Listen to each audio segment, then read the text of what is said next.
Hello, hello mga future teachers. Malapit na yung board exam natin.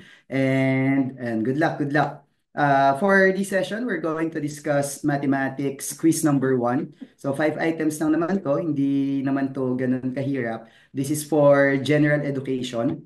So kung mayroong mga math majors dyan, no, malamang maniin nyo lang yung mga questions na nandito sa quiz number 1 natin kasi kapag Gen Ed tapos math yung topic, hindi pa siya talaga designed for complex calculations. Kasi kapag sa Gen Ed, tapos may mga questions tungkol sa math, solvable siya kahit walang calculator. Okay? During major subjects lang naman tayo pwedeng mag-solve using calculator sa math.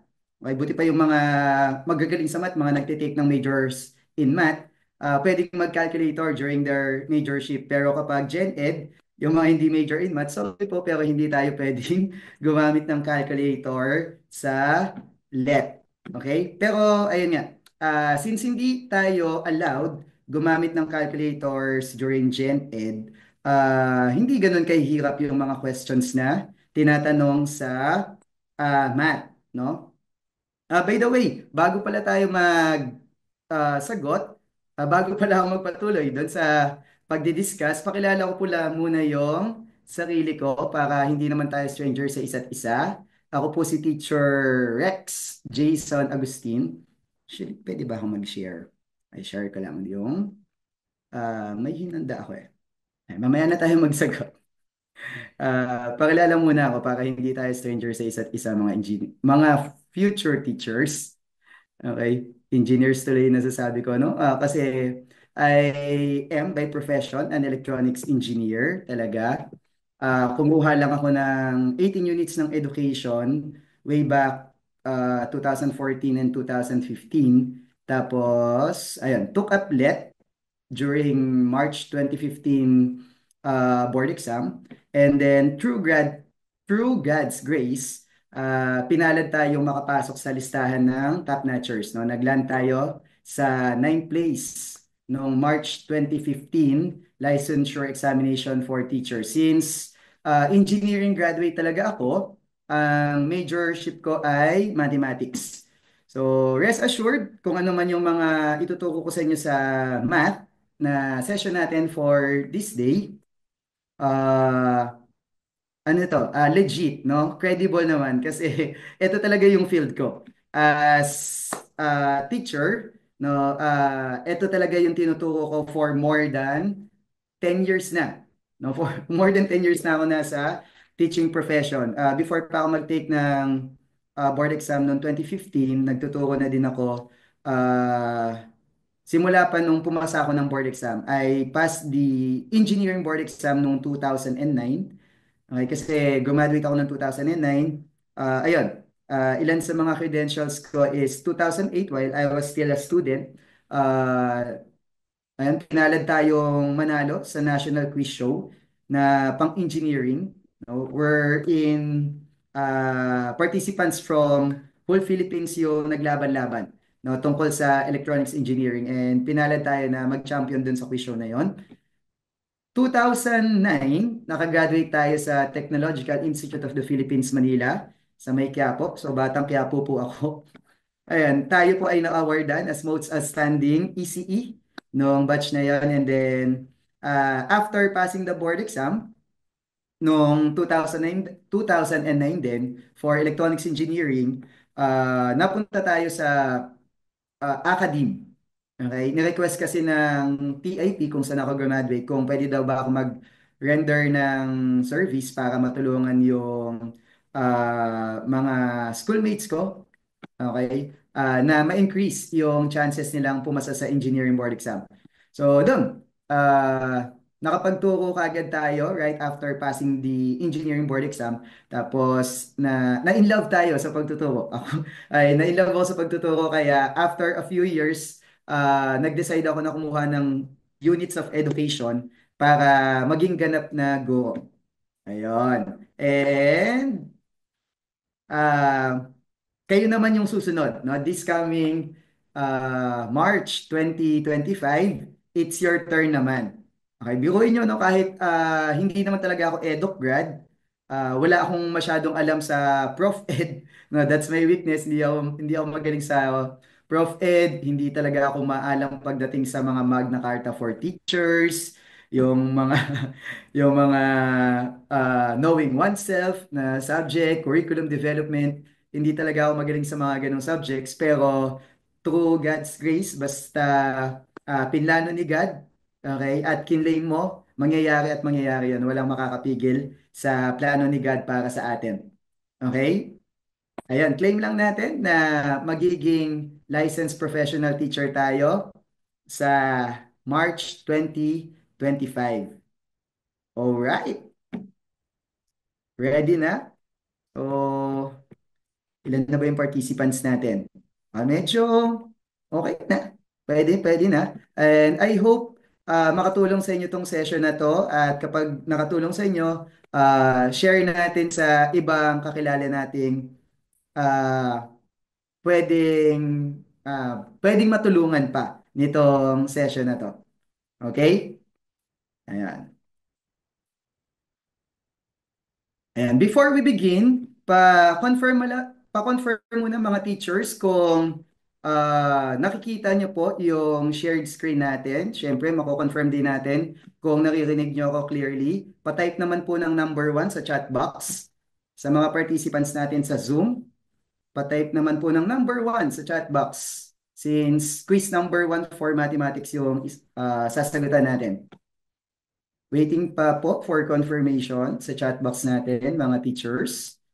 Pa-type ng number 1 sa chat box kung naririnig niyo ako. Rinig ba mga teachers? Ayun!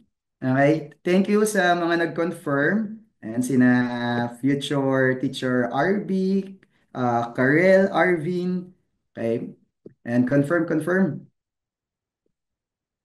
Sa TikTok daw pala maraming nanonood. Ayan. You're about to take Mathematics Live Review Quiz 1. Are you ready? Let's get it on! Siyempre, ready na. Begin. No, begin. Kahit naman di tayo ready, push pa rin. No, ganun talaga tayo nagiging successful. Kahit na hindi mo feel gawin yung isang bagay, pero alam mong it's a step towards your goal. Okay, gagawin pa rin natin kahit na ramdam mong hindi ka ready. Okay, doon tayo nagkakaroon ng real progress. For question number 1, what are the prime factors of 273? Is it A, 3 times 7 times 13, B, 3 times 3 times 6 times 9, or letter C, 2 times 3 times 13, or is it letter D, 3 times 3 times 7 times 7?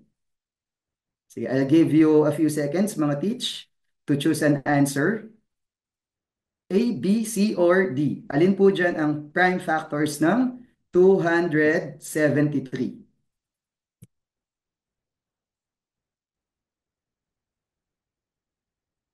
Wala pa nag-chat. Okay, baka medyo nahihirapan sila. Okay. Type in your answers, mga teachers.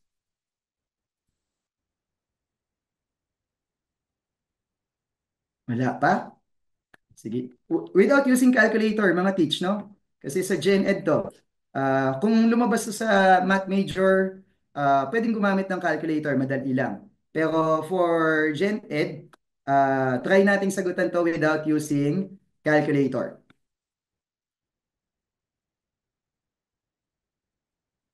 Okay? 10, 9, 8, 7, 6, 5, 4, 3, 2, 1. Check ko lang sa chat box kung ayon, merong mga nagsagot. Okay. Tama naman yung mga teachers natin nag-send ng answer sa chat box natin. The answer is letter A. Okay. Clear yan, no? Sa mga magaganda na yung foundation sa mathematics, pag sinabi pong prime factorization, okay, dapat yung sagot natin is composed of prime numbers. Okay, kung composed of prime numbers yon, eliminated na po kaagad si letter B. Na bago ko basahin yung rationale, eliminated na kaagad si letter B kasi sa letter B, merong nakasulat na times 6 tsaka times 9. Okay, ang 6 and 9, hindi po yan prime numbers. Okay? Pag sinabi pong prime numbers, mga teachers, ito po ay number na ang factor lang ay 1 at yung number itself. Okay? Ang 6, hindi yan prime number. Kasi ang 6, divisible pa yan ng 2, divisible din yan ng 3. Okay? So, hindi prime number si 6. Ganon din si 9. 9 is not a prime number. Okay? Kasi ang 9, divisible yan ng 3. 3 times is 9. So, wrong kagad si letter B. Okay? Next. Kung eliminated na si letter B, ano pa bang may eliminate na? Ayun lang, no? Eliminated si letter B kasi hindi puro prime numbers yung nandyan. Okay? Paano makukuha yung sagot na letter A? Let's read the rationale. So for prime factorization of 273, okay, to get the prime factors of 273, you divide 273 by the smallest prime number possible. Then you take the result from that and divide that by the smallest prime number. Repeat this process until you end up with 1. This prime factorization process creates what we call prime factor tree of 273. Okay? See illustration below, pero walang illustration na pinakita. Okay? Mamaya, magsulat na lang tayo siguro sa isang slide ng PowerPoint. All prime numbers that are used to divide in the prime factor tree are the prime factors of 273. Here is the math to illustrate. Dito sa rationale, yung question mark na symbol, it should be division. No, division to. No, 273 divided by 3 is equal to 91. So, yung nasa question mark na symbol dito sa rationale, that's divide. 273 divided by 3 is equal to 9. And then 91 divided by 7 is equal to 13. And then 13 divided by 13 is equal to 1. Okay? So, ang sagot natin is 3 times 7 times 13. Ganito po yung sinabi. Sir, sabi may illustration daw. Hindi naman pinakita yung illustration. Okay, punta na lang tayo dito sa PowerPoint presentation ko, no? What are the prime factors of 273? The answer here is letter A. Ang gagawin lang natin is continuous division. So, pwede po tayong division. No? Yung mano-mano muna, old school division. Okay? Try natin divide by 3. Total, lahat naman po ng choices, mayroong 3, yung letter A, yung letter B may 3, yung letter C may 3, yung letter D may 3. So, let's see if what would be the answer if we divide 273 by 3. Okay, yung 27 divided by 3, that is equal to 9. Tama? And then, 9 multiplied by 3, that is equal to 27. Okay. Next step sa division. Sa mano-manong division, subtract natin yan. 27 minus 27 is 0. Then bring down 3. Next step, i-divide natin si 3 doon sa ating divisor na 3. 3 divided by 3 is equal to 1. And then 3 times 3 is equal to 3. Then subtract. Okay, the answer here is 0.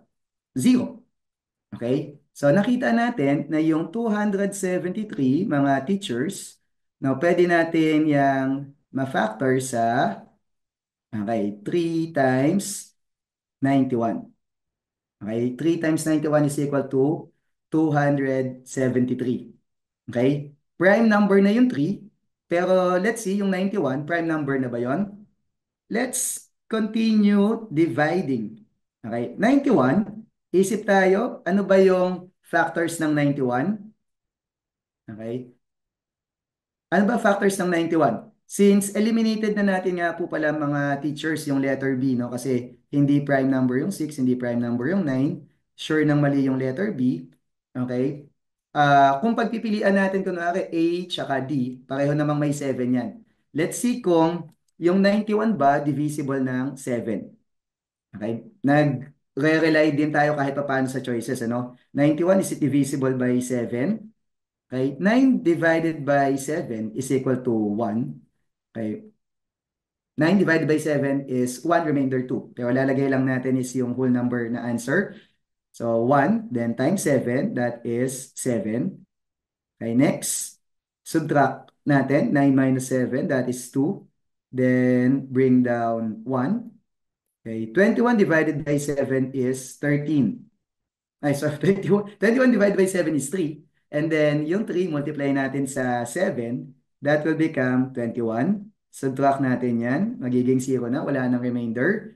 So makikita natin mga teachers na yung 91, yan pala ay equal po sa, yan po ay equal sa 7 times 13. Both 7 and 13 are prime numbers. Okay? Prime numbers na yan. Kaya yung answer natin mga teachers ay 3 times 7 times 13. Okay? The answer is letter A. Confirm. Okay? Confirm yan. Kuha, kuha. So, letter A yung answer natin. Okay? Hindi rin letter C, mga teach, ano? Bakit hindi letter C? Pwede pong, kung mas mabagal kang mag-divide, or mas mabagal kang mag-isip ng mga factors, tas feeling mo mas mabilis kang mag-multiply, pwede kang mag-multiply na lang po, ano? Multiply mo yung mga nasa choices and see kung sino yung magbibigay sa atin ng answer na 273. Okay, 3 times 7 times 13 is equal to 273. How about letter C? 2 times 3 is 6. 6 times 13. 6 times 13 is equal to 78. Okay? 78 is not equal to 273.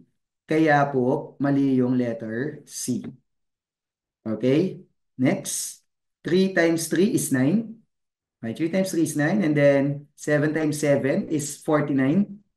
So kung doon pa lang 49 times 9, so lagpas 400 to ano? Okay. Lagpas 400 yan, 79, 9 times 49, lagpas 400. Probably this is around, pwede kong isulat yan na 9 times 49. Okay, this is equal to 441. Okay, so 441 is not equal to 273, kaya mali yung letter D. Okay? So, ayan, tandaan, pwedeng ma-eliminate yung choices. Okay? Kapag sinabing prime factors, dapat puro prime numbers yung nandoon. Tapos, kung lahat naman ng nasa choices, puro prime numbers, pwede pong mag-continuous division hanggang sa maging prime numbers na lang yung mga natitira. Or kaya, pwede po natin kunin yung product ng mga nasa choices kapag minultiply natin sila. So that's how we get the answer, letter A, mga teach. Okay? I hope that's clear. So sa mga nag-screenshot, kung may nag-screenshot ng rationale natin, paki-note na lang po na etong nasa illustrate na part, division yung ipapalit natin doon sa question mark na symbol. Alright? Next. Next question. How much was borrowed if the interest at 8 How much was borrowed if the interest at 8% after 3 months is 6,000? Is it A, 150,000 pesos, B, 250,000 pesos, C, 300,000 pesos, or D, 200,000 pesos? Okay? If this will appear in Gen Ed, let's try solving this without the use of calculator, mga teach. Try nyo isolve, mga teacher, kung kaya, walang calculator. Kasi sa Gen Ed, okay, hindi pwede yun.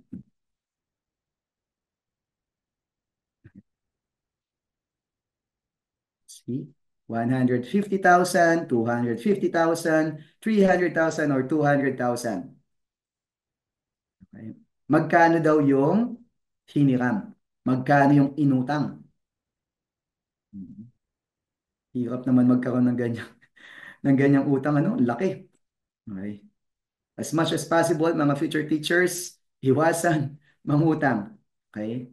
Lalo na kung gagastusin mo lang din for luxury. Ay, pwede mangutang for investment sa negosyo o kaya sa sa paper assets, sa mga stocks, bonds, mutual funds, ganyan. Pero kung mangungutang ka for luxury, wag ganon.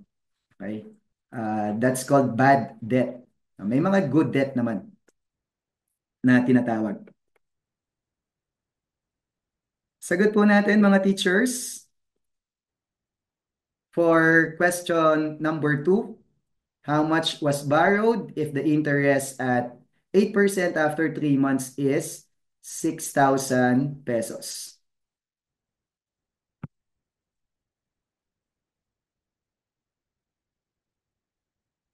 I'll give you time to solve. Pero sana without calculator. Alright, mga teach. Wala pang nag-chat. Still waiting sa mag-chat ng kanyang answer. Okay lang kung di kayo sure, no? Pero kung feeling mo yan talaga yung answer, no? A, B, C, basta ah, yun yung isasagot mo, okay? Chat mo po sa chat box natin or type it in the comment. Ay, kung nanonood kayo dyan sa ibang social media platforms natin. Alright? Ayun. Ay, letter B yung sagot daw, mga teach. Letter B. Okay, letter B ba? Letter B, letter B. Sige. Patry pa natin sa iba. Kasi parang hindi letter B. No? Feeling ko hindi letter B eh. Pero, same, no? Hindi lang isa yung nag-answer ng letter B na 250,000. Okay? Higit sa isa yung nag-chat ng 250,000. So, hindi kailangan mag-worry, ay, hindi naman pala ako nag-iisa. Pero, sana, pagdating ng actual board exams, no, mapili na natin yung correct answer. Okay? Unfortunately, hindi po yung letter B. Nice try, mga teachers. Ay, nice try, pero ang sagot natin dito sa question number 2 ay letter C. Ay 300,000. Ay 300,000 po. Now, pag magko-compute tayo ng ganitong problem, ang assumption natin is yung tinatawag na simple interest. Okay? Sa business math kasi, ang interest po, makakategorize natin yan sa dalawa. Meron po tayong simple interest, tapos meron tayong tinatawag na compounded interest. Kapag mga ganitong tanungan, no, hindi naman sinabing compounded interest, ang assumption natin dyan is simple interest. Okay? For simple interest, and then ang hinahanap po ay yung principal, or kung magkano yung inutang, that's called principal. That is equal to interest earned, yun yung letter I. In this case, yung interest earned ay yung 6,000 divided by yung rate of interest R. Ang rate of interest R ay 8%. We can write the rate of interest R as 0.08 in decimal form. And then times T. Yung T po natin, it should be expressed in years. Okay? It should be expressed in years. Since ito po ay 3 months, ang 3 months po ay katumbas lang ng 1/4 year. Okay? 3 months is equivalent to 1/4 of a year. Paano nalaman? Okay? In a year, there are 12 months. Kaya makikita nyo dito, time in years is equal to 3/12. So 3 months divided by 12, that is equal to 1/4. Okay? So for the principal or the money borrowed, that's 6,000 divided by 0.08 times 0.25. Dapat may parenthesis to, no? Uunahin muna yung 0.08 times 0.25. And 0.08 times 0.25 is equal to 0.02. Okay? Or ano yan? 8 divided by 4, kasi 1/4 yan. 8 divided by 4 equals 2. And 0.08 times 0.25 equals 0.02. And then 6,000 divided by 0.02, that will give us the answer 300,000 pesos. Okay? May nakasulat dun sa screen natin. Delete lang natin lahat ng drawing dyan. Ayan. Para clear. Okay? So, for number 2, letter C, isa pa. Paliwanag ulit natin sa slide. Pakita natin paano siya manually minultiply or dinivide. Sa mga review materials, ang nakikita po natin mga engineers, teachers na formula for simple interest. Lagay natin dito. Ayan. Mhm. Gamit na lang tayo ng blue. Ayan. Kapag magko-compute tayo ng simple interest, ang simple interest formula natin ay I is equal to PRT. Okay? Since ang hinahanap po natin ay P, ito po yung isosolve, no? Gagawin natin siyang P is equal to I divided by R times T. Okay? Yung interest earned, sinabi po na 6,000 pesos divided by rate. Yung rate nga daw po natin ay masusulat natin as 0.08. And then yung T, okay, for T is equal to, in years daw dapat yan, no? In years. Mhm.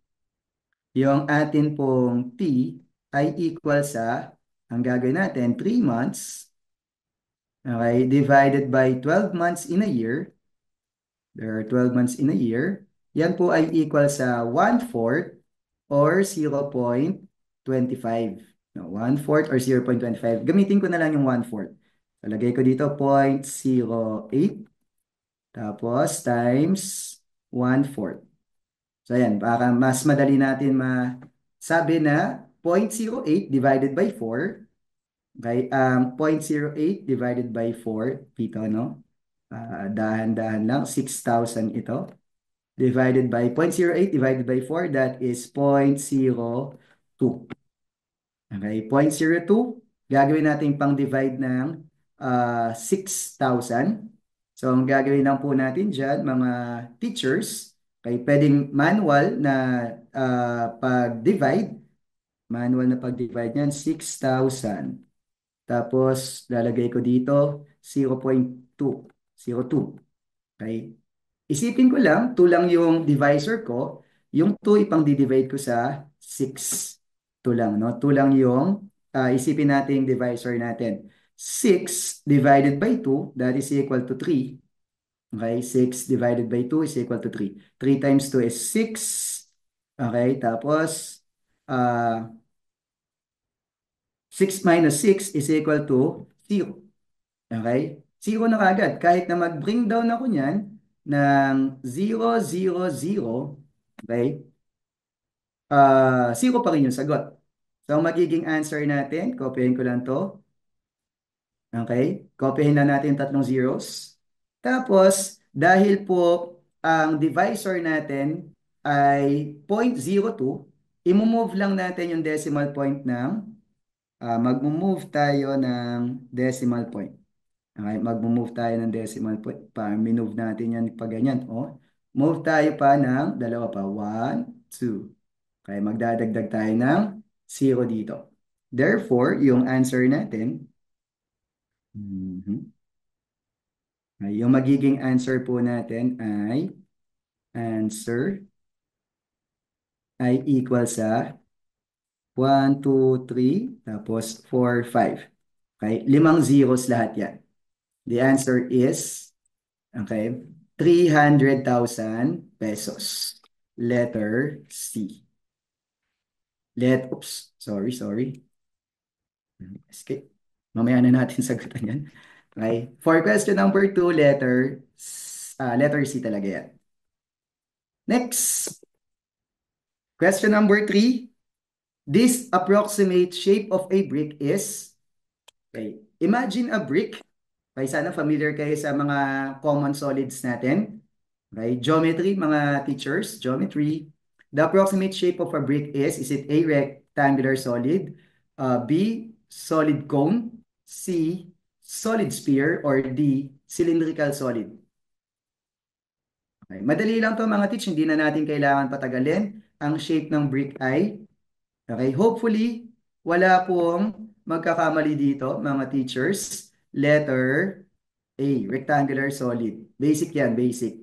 Rectangular solid is a three-dimensional object with six sides, all of which are rectangles. We first examine a cube in which all six sides are squares. In the diagram below, a square of, kaso walang figure na pinakita dito. Magpapakita na lang tayo doon sa slides natin mamaya. In the diagram below, a square of side 2 inches is used to form a cube with 6 square sides. Okay, so imagine niyo na lang no, yung rectangular solid para lang din siyang in-stretch na cube. Okay? Shoebox. Yung shoebox natin ay isa pong example ng rectangular solid. Okay, next, solid cone is a three-dimensional shape that has a circular base and it narrows down to a sharp point called vertex. One of the easiest real-life examples that could be given is a birthday cup in the shape of a cone. My birthday hat, yung party hat natin, conical yon. With regards to a cone, we have two types of areas. Na meron tayong area ng base, yung circle sa baba, tapos yung tinatawag na slant or lateral area. One is the total surface area kapag inad mo yung area ng circle sa baba, tsaka yung lateral area.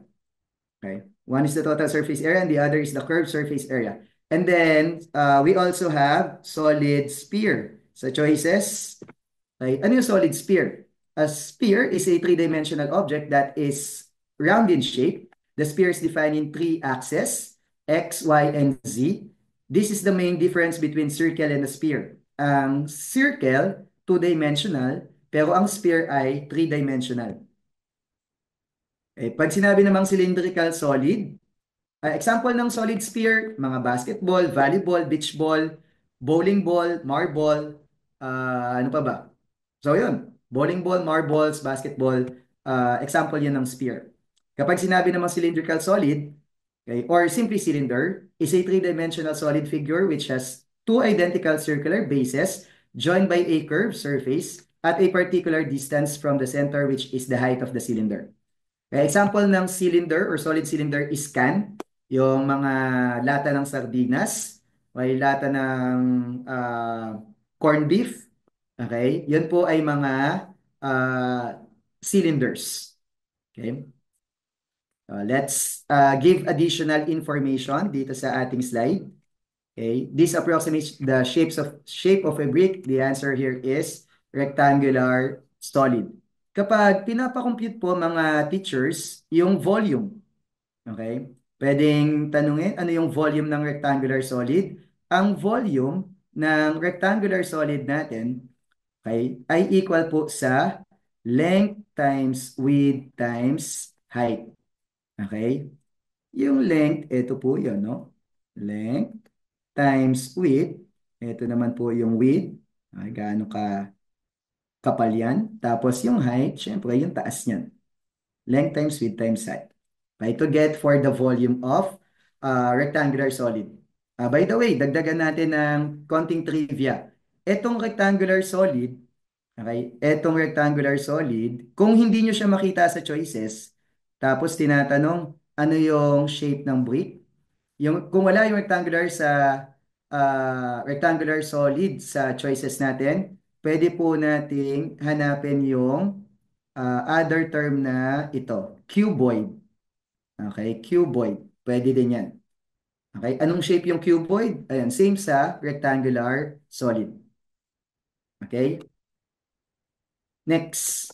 Okay, ganito po mga teachers. Etong pang color pink na figure natin dito sa next slide.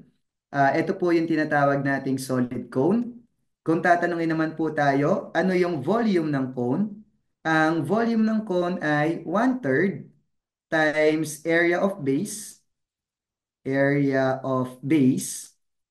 times height. 1/3 area of base times height. Kaso, makikita natin, yung base ng cone ay circular in shape. So, pwede nating makita yan na 1/3 times ang area ng base ay pi r squared ay times height. So, volume ng cone is 1/3 pi r squared times height. Yes. Kasi yung area ng base ay pi r squared kasi circular yung base natin. Ganito naman po yung itsura ng sphere. Ayan nga, bola lang yan. Okay. Ang sphere naman po may volume na equal sa 4/3 pi r cube. Yung r ay radius. Small r pala yung ginamit, ano? Para lang consistent dun sa image. And volume ng sphere is equal to 4/3 pi r cube. And then next, ito naman po yung last image natin. Ito naman si cylinder. Kapag pinakompute yung volume ng cylinder, ang volume ng cylinder is area of base times height. Okay, since obvious na ang cylinder may base na circular, pwede rin natin isulat na volume ng cylinder is pi r squared. Okay, ito po ay area ng circle times height h. So, that's for geometry. Next. Okay. Try nating sagutan yung next question dito uh, sa website ng LEAP Review Center. Let's proceed. Question number 4. The sum of three consecutive integers is 1, 2, 3. What are the integers? Sum of three consecutive integers is 123. What are the integers? Okay. Madali lang siya dahil mayroong choices, ano? Try mong i-add yung mga choices. Tapos kung sino mag-equal sa 121, edi yun yung tamang sagot. Basta, consecutive nga yung mga nasa choices. Okay?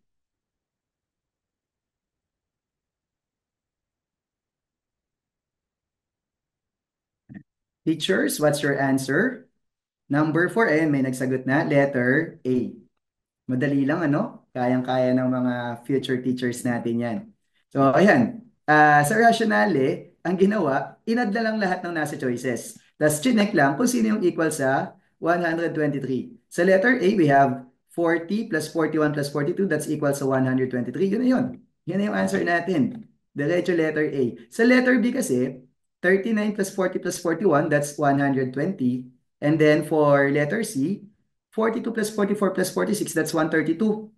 Ang hinahanap natin na sum ay 123. Then for letter D, 41 plus 43 plus 45, the answer is 129. That's wrong. Si letter A lang yung nag-equal sa 123. The answer is letter A. Okay? So tayo mga teachers, pwede tayong mag-rely sa choices.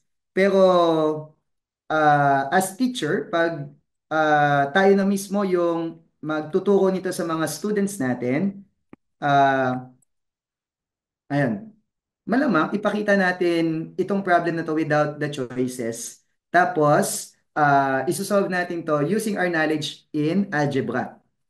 Okay, anong knowledge in algebra? Mag-let tayo, okay? Let x, okay, let x plus 1, okay, x plus 1, and x plus 2 be the consecutive integers. Okay? Let x plus 1, okay, let x plus 1, and, lagyan pala natin ng n. Okay? And, x plus 2, kasi dapat daw sunod-sunod yan. So, kung yung unang number ay x, yung susunod na number ay x plus 1. Tapos yung pangatlong number ay x plus 2. Kasi nga daw po ay consecutive integers. Let x plus 1, and x plus 2 be the consecutive integers. Okay? Tapos, kapag inad daw natin yan, dapat ang sagot ay 123. Okay? So, try natin. X plus 1, okay, plus x plus 2 equal daw yan sa 123. Okay? Next.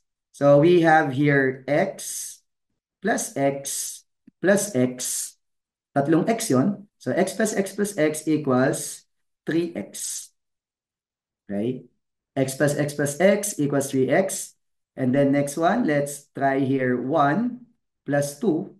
That is equal to 3. 1 plus 2 equals 3 and then equal po sa 123. Alright?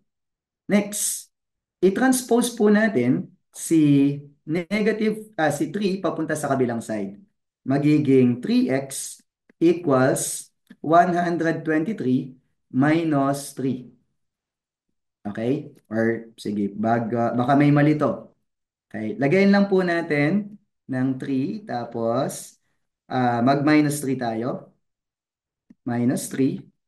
Okay, then equals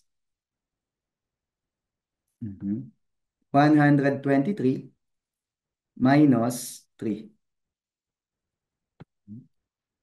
Minus 3. Pag nag-minus 3 sa left side ng equation, magma-minus 3 din sa right side ng equation para manatili ang balance. So masusulat na natin ngayon yan na 3x equals, okay, cancel na kasi to. Magka-cancel na yung 3 tsaka yung 3. 123 minus 3 is equal to 120. And the next step, i-divide natin both sides by 3. Okay? Magiging 3x over 3 equals 120 divided by 3. Okay, cancel yung 3, cancel yung 3.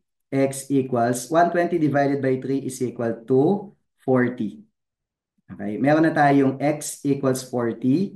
Therefore, yung ating x plus 1 is equal to 40 plus 1 equals 41.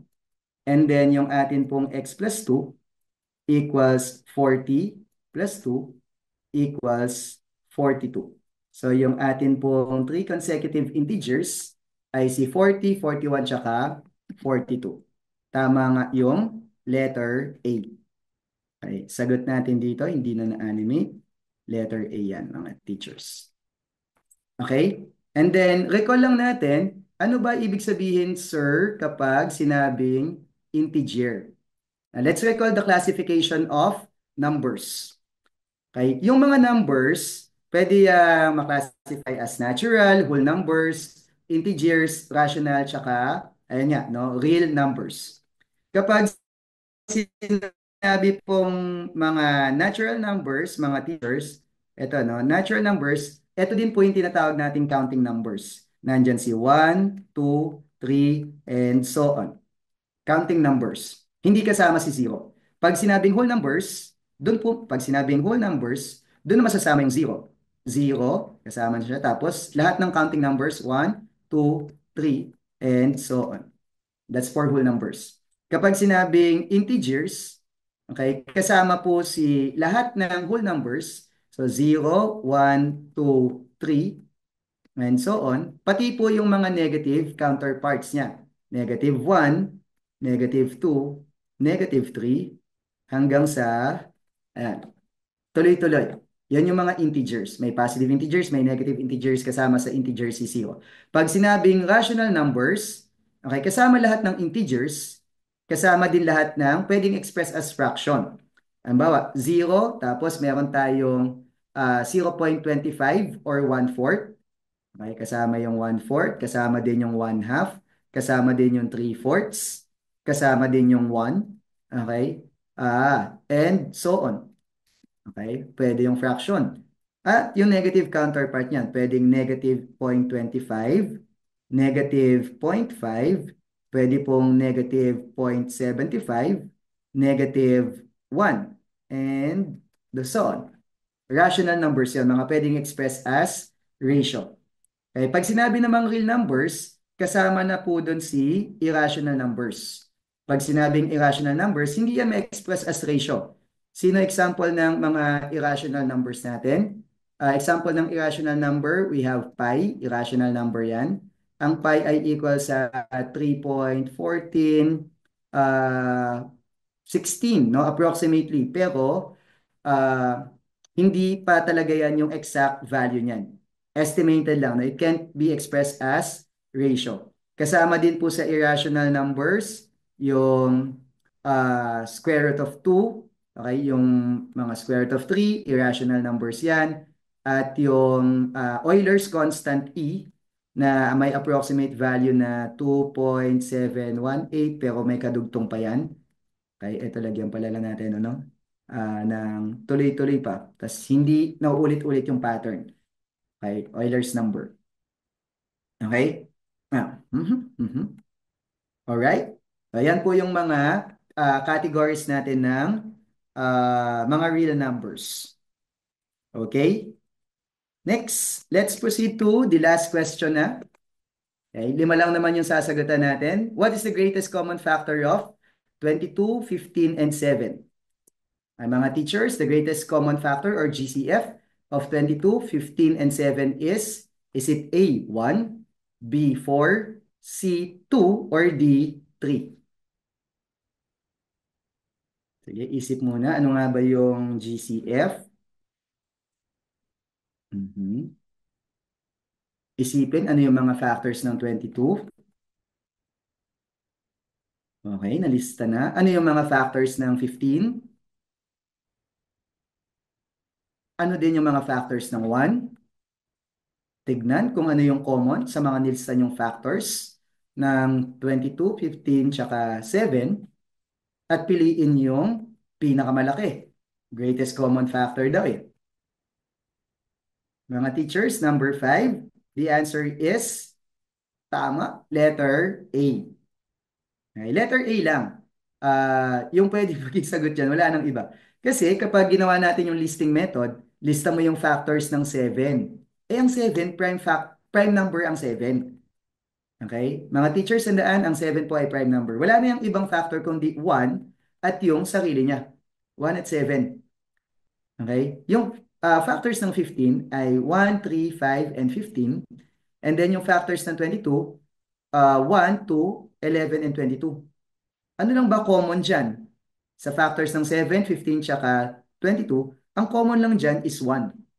Kaya ang sagot natin, the GCF is 1. Alright? So, ganun lang siya kadali mga teach. Para dun sa mga nalilito na sana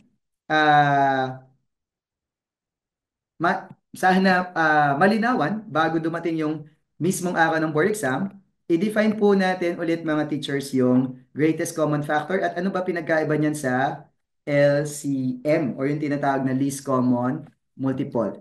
Okay, for our last item, may sagot na tayo dito. Ang sagot natin is letter A, 1. Okay, kapag kinonsider natin yung uh, Park.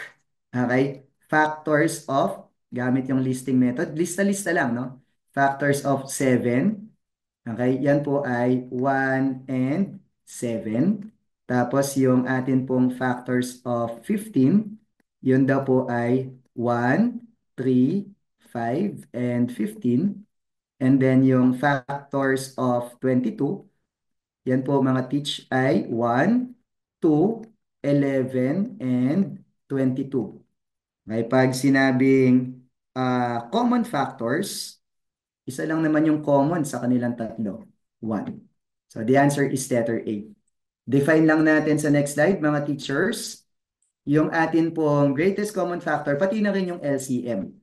Greatest common factor or GCF. It is the largest positive integer that divides evenly into all numbers with zero remainder. It is also known as, ito tandaan natin mga teachers, ang greatest common factor, tinatawag ding GCD. So kung hindi man GCF, pwede po yung GCD. Okay, another example, the GCF or GCD of 12 and 18 is 6. Ay, paano nalaman na ang greatest common factor ng 12 and 18 is 6? So, for factors of 12, factors. Okay. Dito na lang natin isulat. Example na, no? Example lang to. Factors of 12. Okay. Those are 1, 2, 3, 4, 6, and 12. Okay. Factors of 12. Para naman sa factors of 18, we have 1, 2, 3, 6, 1, 2, 3, 6, and then we have 9, tapos 18. Okay? Kung titignan natin, ano yung mga common sa kanila, common yung 1, common yung 2, common yung 3, common yung 6. Yun lang. Tapos ano yung pinakamalaki? Kasi sabi, greatest. So yung greatest common factor ng 12 and 18 ay 6. And then for least common multiple, ang definition niya mga teachers ay it is the lowest possible number that can be divisible by both numbers. For example, the LCM of 4 and 5 is 20. Okay? Para naman po sa least common multiple, mag-skip counting lang tayo. Paano mag-skip counting, sir? Nasa na yung, ayan, yung pen natin. Ayan. Skip counting. Skip counting tayo ng multiples of 4. Okay, multiples of 4, yan po ay 4, 8, 12, 16, 20, 16, 20, 24, sige, wag muna tayo huminto, 24, 28, 32, 36, 40. Okay, pwede na siguro akong huminto dyan. Tapos, kapag nag-skip counting naman tayo or nilista natin yung multiples of 5, skip counting tayo by 5, 5, 10, 15, 20, 25, 30. Okay, tuloy natin. 35, 40, okay. 45. Okay na yan, sir. Okay. Kunin natin yung common multiple. Common multiple niyan, mga teachers. Okay, common multiples natin dyan, we have, ano bang common? Ayun, 20, tsaka 20, parehas. 40, tsaka 40, parehas. Okay, kaso ang tinatanong, list daw, list. Eh di yung mas maliit. Yung mas maliit ay si 20. Okay? Meron pa ba tayong next question? Next, wala na. Congratulations mga future teachers. You have successfully completed Mathematics Live Review Quiz number 1. Test result natin, 100%. Okay?